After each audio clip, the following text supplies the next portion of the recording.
నేర్పిద్దాం రాని వాళ్ళ కోసం మాత్రమే. అర్థమైందా? డివిజన్స్ అంటే అర్థం కాని వాళ్ళు, అసలు డివిజన్స్ రాని వాళ్ళు చిన్న చిన్న విధంగా చేసి చూపిద్దాం ఒక యాక్టివిటీ ద్వారా. ఓకేనా? చూద్దాం. ఇప్పుడు ఇక్కడ కప్స్ పెట్టాము కదా, 10 కప్స్ పెట్టాము. ఒక్కొక్క కప్పుకి నంబర్స్ ఇచ్చాము. 1 2 3 4 5 6 7 8 9 10.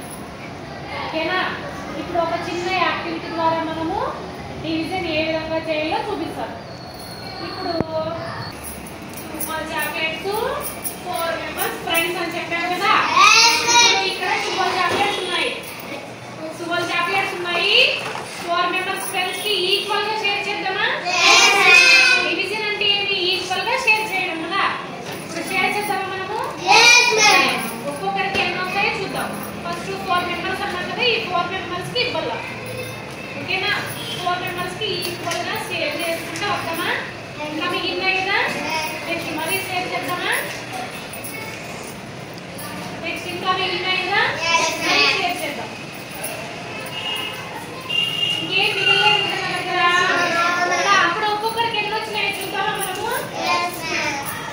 ఒక్కొక్కరికి ఎన్ని వచ్చినాయి చూద్దామా? 1 2 3 ఎన్ని వచ్చాయి?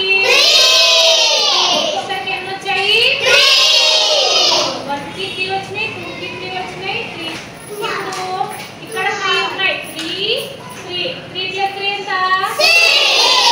6 ప్లస్ 3 9 ప్లస్ 3 కదా. టేబుల్స్ వచ్చిన వాళ్ళైతే ఈజీగా చేసేస్తారు. రాని పిల్లలు, కొంతమందికి అర్థం కాని వాళ్ళు ఈ విధంగా చేసుకోవచ్చు. ఇప్పుడు ఒక్కొక్క